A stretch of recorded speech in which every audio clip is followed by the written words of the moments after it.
Só que Pitangui não tinha emprego, aquilo que eu te falei. Aí meu pai falou, cara, eu vou ter que voltar pro campo para colocar comida na mesa. E aí ele chamou a equipe novamente e falou, nós precisamos fazer a nossa segunda reunião de equipe. Aí eu pensei, pô, esse negócio de equipe é interessante. Segunda vez que meu pai fala disso. E aí meu pai fala o seguinte, Pitangui não tem emprego, eu vou ter que ir para a estrada, só que o derrame cerebral da sua mãe me permitiu imaginar que a qualquer momento pode faltar o líder.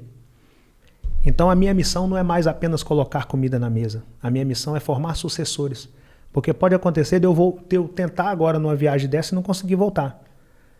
E como a mãe de vocês está acamada, a minha preocupação agora é, se o líder faltar e a líder faltar, qual dos liderados está preparado para assumir a empresa?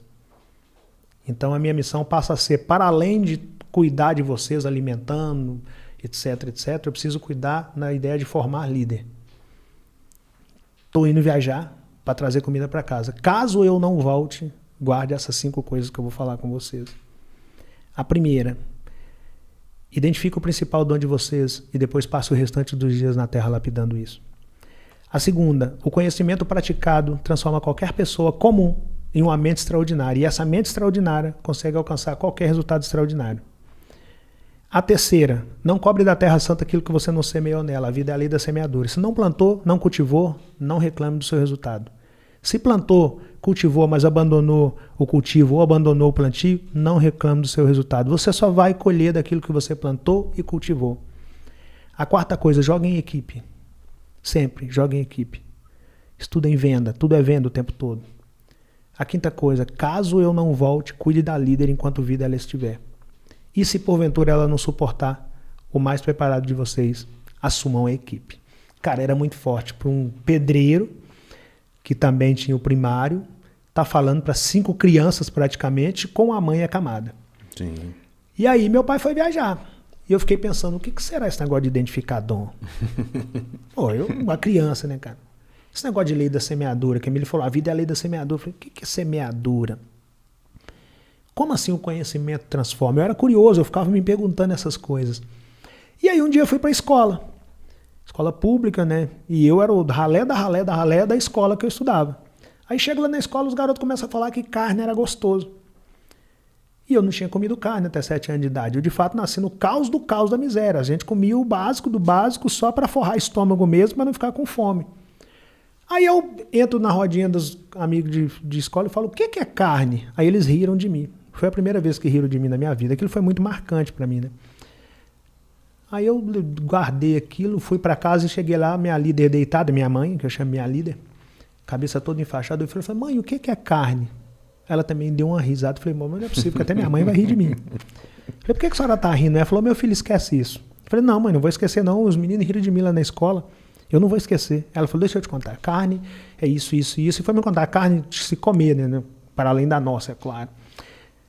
Mas não é pra gente não, meu filho. Isso aí é para outra classe, esquece isso. Eu falei, não, mas não vou esquecer. Como é que eu faço? O que eu tenho que fazer para comer carne todo dia? Ela vira para mim e falou, bom, para comer carne todo dia você tem que ter dinheiro. Para ter dinheiro você tem que trabalhar. Só que você tem 7 anos de idade, ninguém vai te empregar. Eu falei, peraí, mãe. Então a senhora está me falando que se eu quiser, se eu começar a trabalhar e eu chegar no dinheiro, eu posso fazer o que eu quiser com o dinheiro, inclusive comprar carne. Ela falou, filho, mas não é tão simples assim não. Eu falei, não, mãe, tá tranquilo. Eu vou trabalhar. Aí ela deu mais uma risadinha, eu falei, a senhora tá rindo de mim novamente, eu vou guardar isso. Aí saí de pé da minha mãe e sentei lá na calçada e tô lá observando. Pensando, como é que eu vou trabalhar, né? Fazer o quê? De fato a minha mãe tá certa, ninguém vai me empregar. Só que aí passa um cara vendendo verdura. Um verdureiro. A verdura num carrinho de mão. E para na porta de uma casa e oferece verdura pra uma senhorinha chamada Dona Conceição. Aí, pela primeira vez na minha vida, eu vi aquela cena clássica, a mercadoria passando para um lado e o dinheiro passando para o outro. Quando eu vi aquele cara pegando o dinheiro, eu falei, opa, esse cara tem dinheiro. Esse cara pode comprar carne. Eu já tinha um lugar que eu queria chegar, comprar carne. Eu nem sabia que aquilo poderia ser propósito, que aquilo poderia ser um projeto, não sabia. Eu só sabia que eu queria comer carne.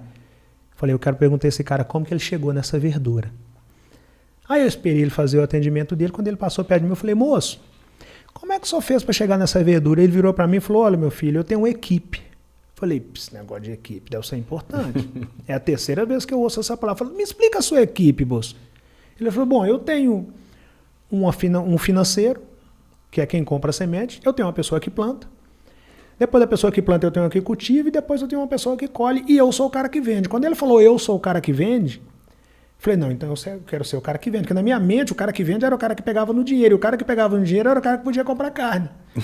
Então eu só queria comer minha carne, né?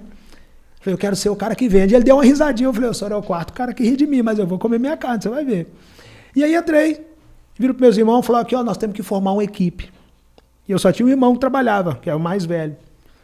E meu pai nos ensinou aquela ideia que eu falei no início, de que se por um lado não tínhamos muita coisa, por outro lado nós tínhamos uns aos outros. Então, por mais surto que fosse a ideia de eu falar que nós precisamos formar uma equipe, eles já tinham escutado a palavra equipe do meu pai, do nosso líder, então já não era novidade para eles aquela palavra e também não era um surto eu estar falando aquilo, sendo filho de quem nós éramos. Nós somos, na verdade.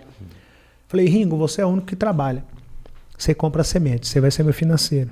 Uma criança falando com o irmão que ia ser financeiro. Você, Cláudio, vai plantar. Você, Dila, vai cultivar. Você, Romenigo, vai colher. E eu vou ser o cara que vende. Aí plantamos uma horta.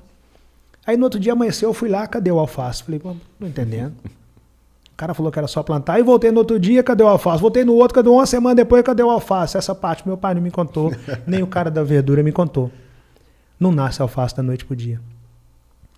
Existe um negócio chamado percurso natural das coisas acontecer. E aí você tem que ser paciente com o processo. Eu comecei a regrar todo dia e esperar. E ali eu não sabia, mas eu começava a desenvolver o controle emocional, de esperar o tempo necessário para que as coisas naturalmente acontecessem, desde que eu não tivesse abandonado o que eu tinha plantado e não tivesse deixado de cultivar aquilo que eu tinha plantado, para que eu pudesse colher quando aquilo crescesse de maneira saudável.